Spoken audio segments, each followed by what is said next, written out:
আজ দুপুরের মেনুতে ছিল চাপিলা মাছের তেল ঝাল। কেউ কেউ এই মাছটিকে খয়রা ইলিশ বলে থাকেন, কিন্তু আমরা চাপিলা মাছ বলেই চিনি।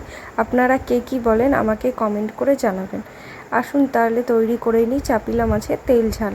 প্রথমেই মাছটিকে ম্যারিনেট করে নেবো। তার জন্য হলুদের গুঁড়ো, সামান্য পরিমাণ লঙ্কার গুঁড়ো, আমি এখানে আমার স্বাদ মতো লঙ্কার গুঁড়ো নিয়েছি, আর স্বাদ মতো নুন নিয়ে নিয়েছি। এবার আমরা এটাকে ম্যারিনেট করে কিছুক্ষণ রেখে দেবো।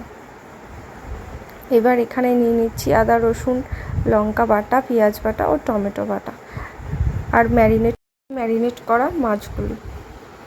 এখানে সামান্য পরিমাণ কালো জিরে নিয়ে নিয়েছি। এইবার মাছটিকে আমরা ভেজে নেব। মাছটিকে ভাজার জন্য কড়াইতে তেল দিয়ে তেলটিকে গরম করে নিয়েছি। এবার এক এক করে মাছ ভেজে নেব। আমি এখানে কড়া কড়া করে মাছগুলিকে ভেজে নিয়েছি। আমার সব কটা মাছ ভাজা কমপ্লিট।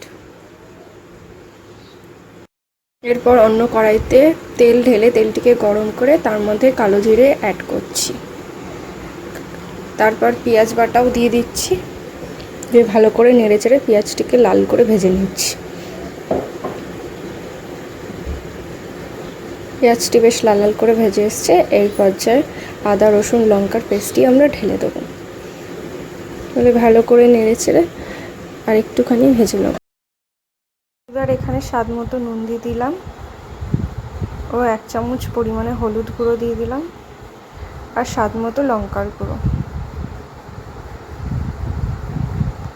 দিয়ে মিশ্রণটিকে ভালো করে নেড়ে চেড়ে নেব। এইবার 1 চামচ জিরের গুঁড়ো দিয়ে দিলাম, দিয়ে মশলাটিকে ভালো করে কষিয়ে নেব।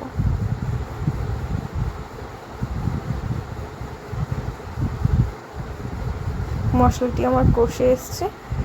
এবার এখানে টমেটো অ্যাড করে দেবো। টমেটো অ্যাড করে ভালো করে নেড়েচেড়ে মশলাটিকে কষিয়ে নেব।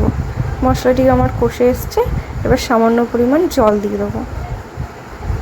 জল দিয়ে নেড়েচেড়ে কিছুক্ষণ ঢেকে রেখে মিডিয়াম আঁচে তরকারিটি ফুটিয়ে নেব।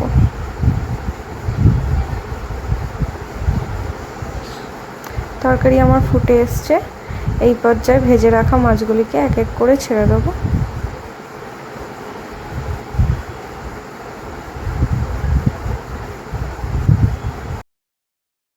তরকারি আমার কমপ্লিট। এবার নামানোর আগে সামান্য পরিমাণ ধনেপাতা দিয়ে দেবো।